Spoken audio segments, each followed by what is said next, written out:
I'm Governor Ray. Have you ever stood in a small, muddy spot about 2 hours while 5 people died around you? I did recently at the Cambodian border camp of Sakeo. It was an overwhelming experience. We'd like to tell you about it.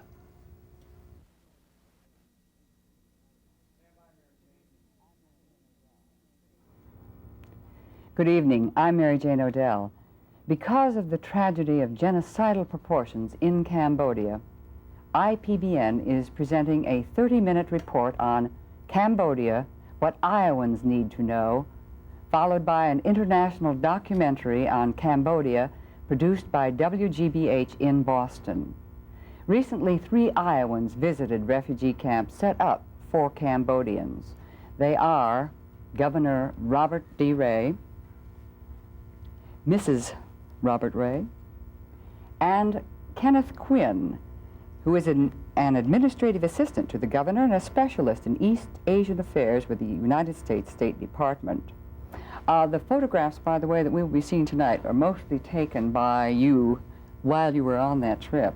Governor, a race and culture that have really existed and thrived for 1,000 years at least are heading for extinction. And we can read about it, but you are one of the few Iowans to actually witness it. What were the circumstances which led to your going to these camps? Well, Mary Jane, as you know, we've been very active in trying to help the refugees here in the state of Iowa, and people have responded just beautifully.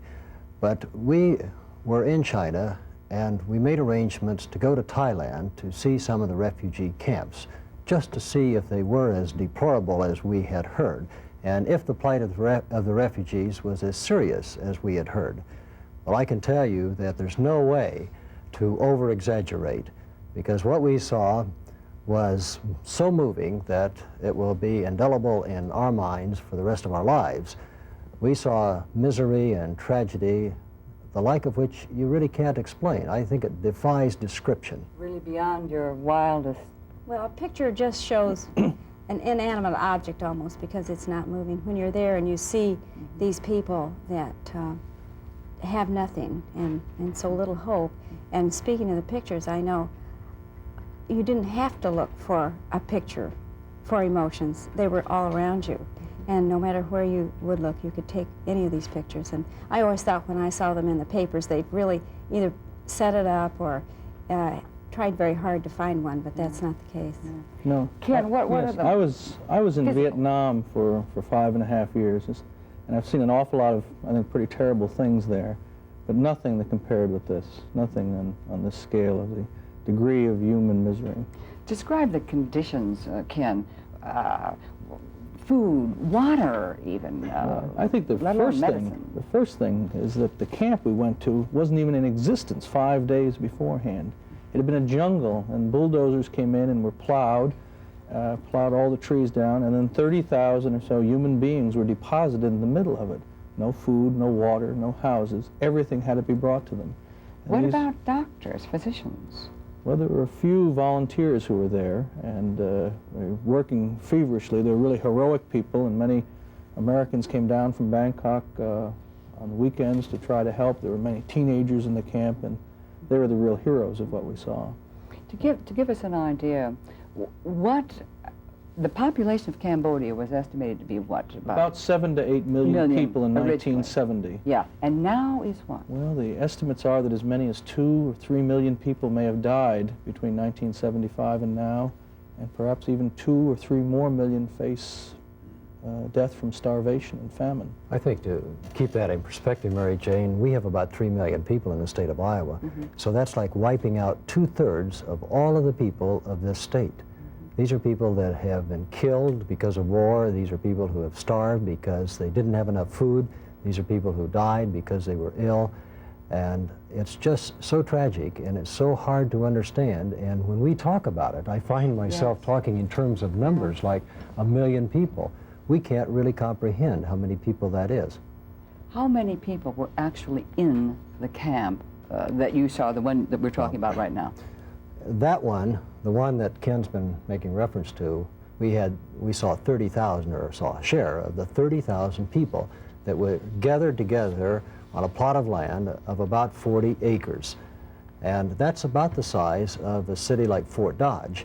And as Ken mentioned, they gathered there in 5 days, and they had to provide some kind of sanitation and water and food and some sort of roof over their heads. And it was just hard to believe. In fact, what they called a hospital was what you've seen a little on the screen here. They just had people lying on mats side by side under a great big tent roof. And doctors were trying to go from place to place, person to person, just trying to keep the people alive. We saw one person that was lying there who had been shot twice, once in the shoulder and once in the leg, and he was crying out for something to relieve the pain. They had nothing to relieve the pain. And it wasn't that the doctors weren't doing a commendable job. They were doing a great job, but there weren't very many of them, and there was no way to get to all of them fast enough. Do you remember your first feelings when you saw that camp? I thought, how can they even exist overnight? Any one of us who knows cleanliness and a roof over your head, and they had the warm weather, which was not all that good because it created more odors. I think that's something else that we are not used to. And I really thought, how can they even exist overnight? And this is for And then it who knows how long. rained. The monsoon rains were still going on.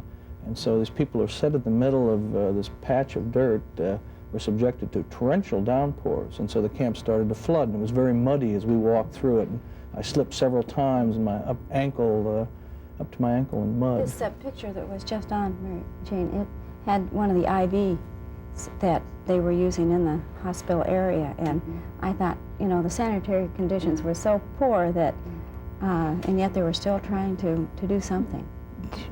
When you first got there, what was it? Did it hit you? Was it in your mind and heart and guts? Was it anguish? Was it a feeling of helplessness? What was it? At first, I think it was a terrible shock. And we had been somewhat prepared for it. People had told us that it would be something the like of which we'd never seen. And we had been to a transit camp the night before, so we had seen people who were getting ready to be relocated in some other country. So we had a little preparation. But when we saw that, I think it was an absolute shock.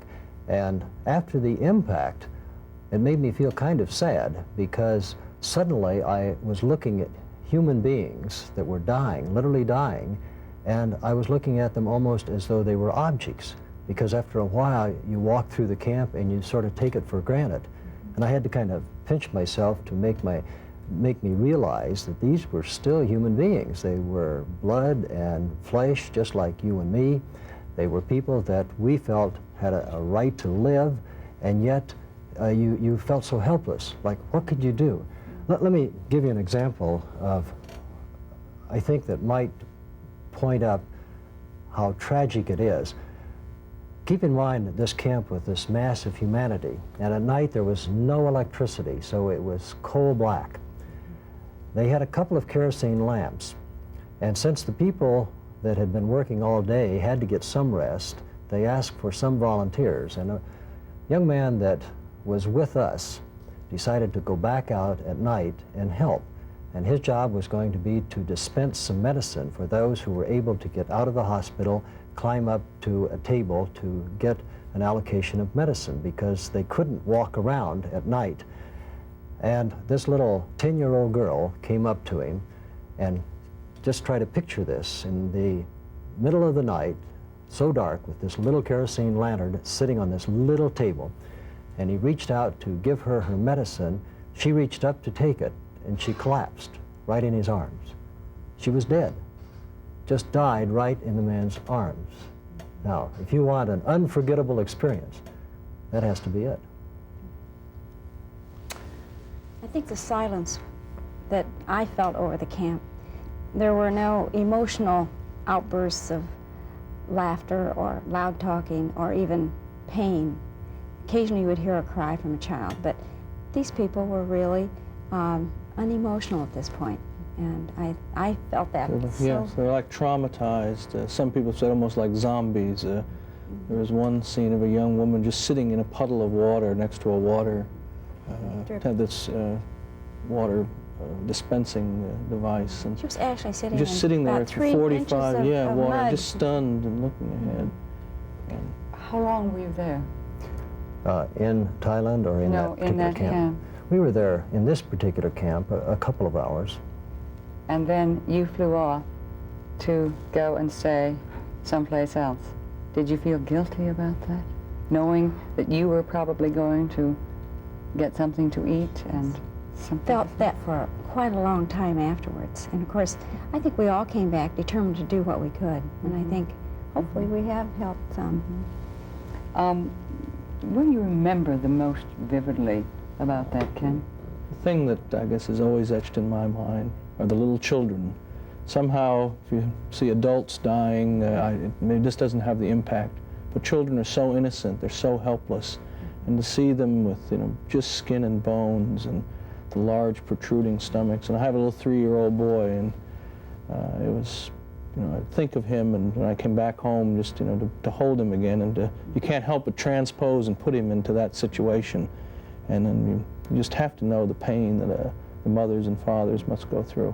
And practically everybody there must have half or more of their family dead already.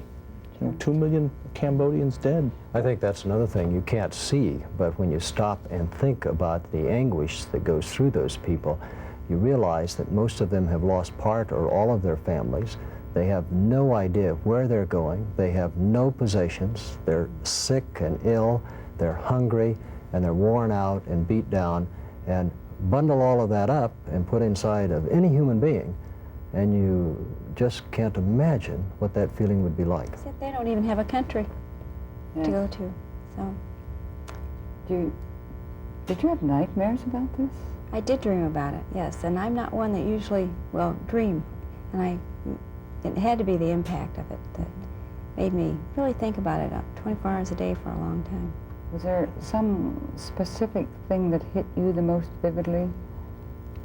Ken has talked about what really came to him. Well, I was told in the northern camp that the boredom problem gets to be serious after a while. And when you stop and think of the bad conditions and how they have no place to go, and you sit around and think about all your problems, I can imagine that emotionally these people are going to have more problems because they're not fighting their way out of Cambodia. They've finally reached Thailand and a place to stay. As a mother, how did you feel? Well, I couldn't believe, when children, even now as adults, that you worry about every little thing. And of course, when you have new babies, you worry about every time they cry. And I couldn't imagine how these mothers must feel with children that they can't feed, that they can't help because of their a skin problem or all sorts of things. It would be very hard even to understand that. Was the culture shock not only going there, but then coming back to this lush, fertile land where our grain bins are really overflowing with perhaps the biggest crop in history? Was that something to handle too? I guess maybe, Mary Jane, I didn't feel guilt for what we have. I felt guilt for us not being able to somehow get to those people to help them. I think it's a little as I have said to the refugees who have come to Iowa, what we can promise once they get here is an opportunity. We don't offer any guarantees. The people we saw over there were just clinging on to a little hope that they might live. And with that in mind, it made me realize that we have to do what we can, in whatever way we can, to help them stay alive. Mm-hmm. And from then on, it's up to us, not only us in Iowa and this country, but the world, to find a way to give them an opportunity. And I don't know what greater calling there could be than to save human lives. Mm-hmm. Well, it occurred to me that I read recently that in America, and of course particularly I suppose after Thanksgiving, overeating is so rampant that millions of Americans spend more money each month on weight-losing techniques and products than many of the people in the third world earn in a year. That's that interesting. is something to think about, I think, yeah. That's interesting. I think we can believe that.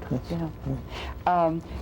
You have recently headed up, I guess I should say, a program. Would you tell us about that, for how Iowans can help? Well, Mary Jane, we came back from those refugee camps, and we've been asked about them, and we have not hesitated to speak out and let people know what we learned and share our experiences with other people. And we found that we were getting many telephone calls and many letters and many requests to help.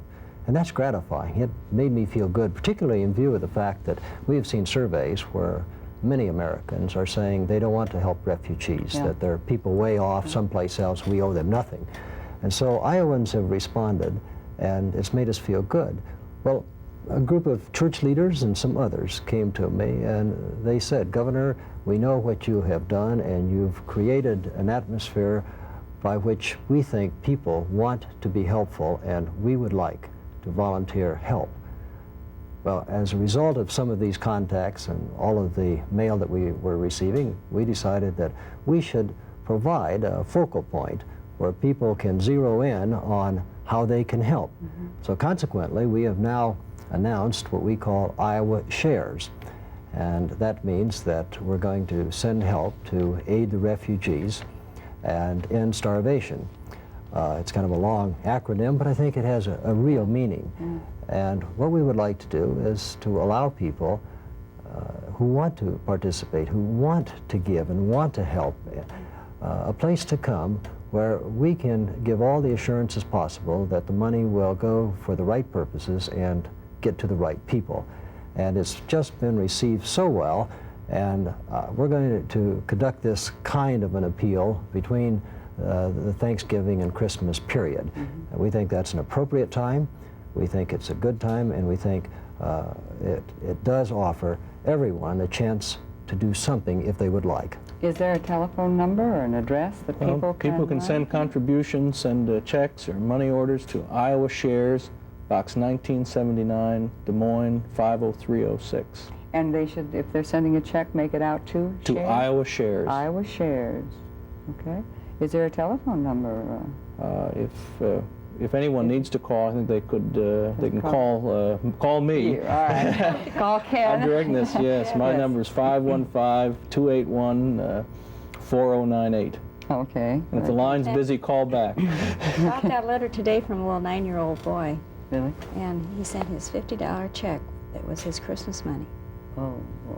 And I just, that really touches your heart when something like that It happens. really does. Well, We had some school children from your former junior high school. Well, I was very pleased, and you had children, I think, that went to Callanan Junior High School, and I went to Callanan Junior High School, and they were the first ones to come in to make a contribution. And do you know those kids in that school raised $500, wow.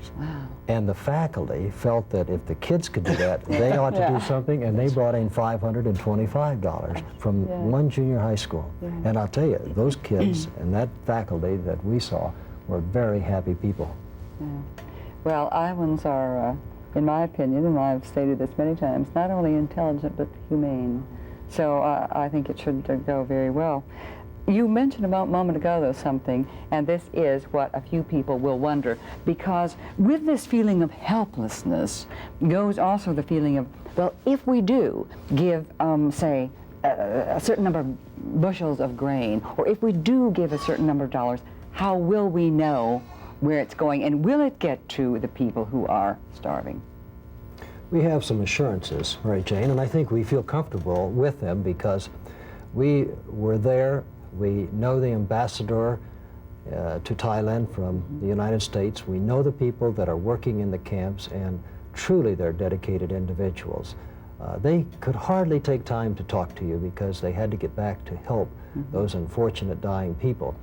And so when they tell us that they can use those funds, and when we talk to the leaders of some of the voluntary organizations and they tell us they can use the funds, we feel confident that they will use the funds wisely. And we're satisfied. Ken did quite a little work because that was one of the first things that we said must be assured, because we're not going to ask Iowans to raise money and contribute the funds unless we know that it can be, they can be used for some meaningful purpose. And we're quite satisfied that that can be done. Are you heading up this task force here then? Well, I'm the staff director. Okay. This is the appropriate way. And, Okay, I think you probably will get some offers of actual help too, in addition to the money, I would imagine. Yeah. Well, there's certainly any offer of any type would be welcome. But I think right now the important thing is for monetary contributions so that we can then support a medical team or buy food to have it delivered to Cambodia or delivered to the refugee camps, whatever is the most compelling need at the time. I think there is one thing that does need to be said. Hunger is not a new problem in the world. The United Nations recently released a report saying there are as many as 1 billion people throughout the world who are either starving or are terribly malnourished. And I'm wondering if, I know people say, well, how is this different from, say, India, Bangladesh, Biafra? We've all, noted these things. Well, I'd say, I think one difference to me was that the camp we were in, there were 50 people, about 50 a day, dying. And 4 or 5, we were right there dying next to us. This is an immediate crisis need. If we can get things there, some people will live. Some people have said, this isn't a long-range solution. What are you going to do about that? Right. Well, Mary Jane, we cannot solve the long-range problem. That's a political one. Yes, it and is. we don't support either of the factions in Cambodia. Both of them are communists, and both of them are bloodthirsty, and we just don't approve of that. We can't solve that. But that should not stop us from helping to save lives. That's something we can do. These people are people being driven out of their country. It isn't like saying, well, you've got a country, pull yourselves up by the bootstraps. These are people that are being pushed out of their country. They have no home. They cannot survive with any government help of their own. It might be a good idea to answer the question, why can they not now go back to their homes? Well, the fighting is raging between Vietnamese forces which have attacked Cambodia and the remnants of the Pol Pot government, and that fighting is coming right up against the border of Thailand, and as usual, the population is caught in the middle, and they're the ones that are suffering. They'll go back and starve more. Yes, Because there's nothing So really crops are left. destroyed, they had no opportunity to plant crops, and that's where the famine is coming from. Yeah. And I think it's worthy of noting that they really would like to. They want to go home. It's a beautiful country, Cambodia, and it's been so rich in the production of food. The Chinese used to have a saying, when they had a good crop or it was very bountiful, they would say, rich as Cambodia. Yes. But no longer, because as Ken says, they have destroyed the crops, they failed to plant many of them, they didn't harvest what they did plant, and so there is not food for those innocent victims. Governor, as you have all said, the experience of seeing this has been overwhelming, but it is seeing the children, I think, that hurts the most.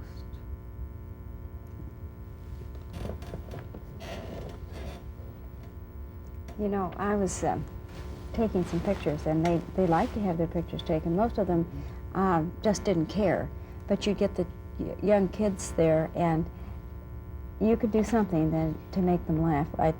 Right now they're looking at a Polaroid picture of themselves, and they couldn't believe that they had been able to see their picture immediately. But some like that little fellow was, I'll never forget that sight right there. Some could not smile. His life draining out of his body, and the mud all around him, and not moving, and you couldn't help but think of, that could be my son right That's there.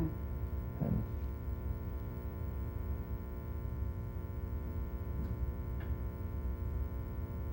The swollen sign of bellies, malnutrition. yeah, malnutrition. When I was his at the dinner. Lowy camp, which was one that was more established than the Sakeo one, I saw the first one die.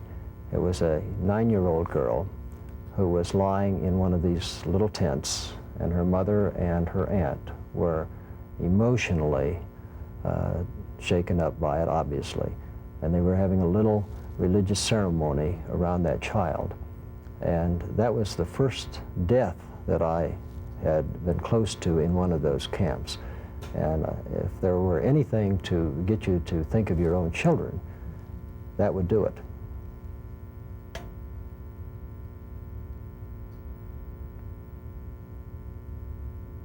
This is the one we were That's talking right. This about, is sitting in the mud. Mud, yes. She had a bucket, and it was just, the water was just dripping into that from that water tank. But See, so the It had water just up around. rained, and Yeah, she's sitting just in sitting all this there. water.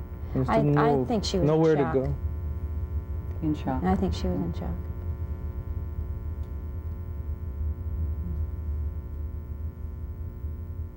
If that's the worst thing that can happen to a parent, is to have your child in that condition. Billy said it very well a few moments ago. You didn't have to look for anguished people. You didn't have to seek out somebody or set up someone for a picture, because every place you turned, you could find one that was suffering.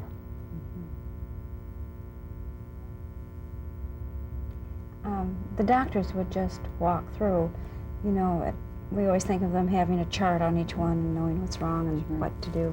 They just go and look at as many as they could and do what they could. There was no real order as far as I could see as who comes first. And they were not rushing up to the doctors because they couldn't. The one thing I remember on a few people in the hospital where you said they didn't have any chart, and so they took a red magic marker and would write on the person's chest what was wrong with them or what was being done. These were some of the bodies that hadn't been taken out yet. Two of the people who died while we were there. Mm-hmm. Remember the bodies being brought out there.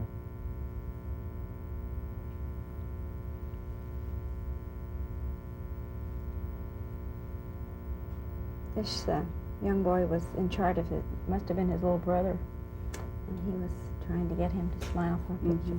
Most of the people were really close in their family relationship. And I think that helped give them strength, where there was someone of the family that they could care for or be close to.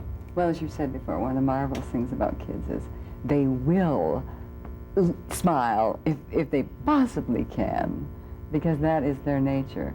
But some of them obviously can't even dredge up a smile at this point. I wonder if you would give, maybe Ken should, since he's kind of at least temporarily in charge of the shares. Would you give that address again, Ken? Certainly. It's Iowa Shares, Post Office Box 1979, Des Moines 50306. Mm-hmm. And then I would like if each of you would, since we have about 2 minutes left right here, you have a chance to say something to as many of the citizens of Iowa as possible about this. What would you say? I would say, first of all, be very thankful for what you have. And if you really want to feel good about life, find a way to understand and appreciate those who are willing to help. And then if you can help, join with the others, because there is an opportunity to literally save people's lives. I've said before, and I would repeat it here, it isn't a question where these people will live. It's a question if they will live. And I would just say that no matter how little you think you can offer, any small way is going to make a really big difference to these people, because they have nothing. I guess my final thought would be that in terms of how we view charity and helping others, that can't stop at our city boundary or our state line or I think our nation's boundary. We're all human beings, and we all suffer pain and we all hurt. And if we can help somebody not hurt, help them live, I think we should do it. Thank you all very much. Thank you.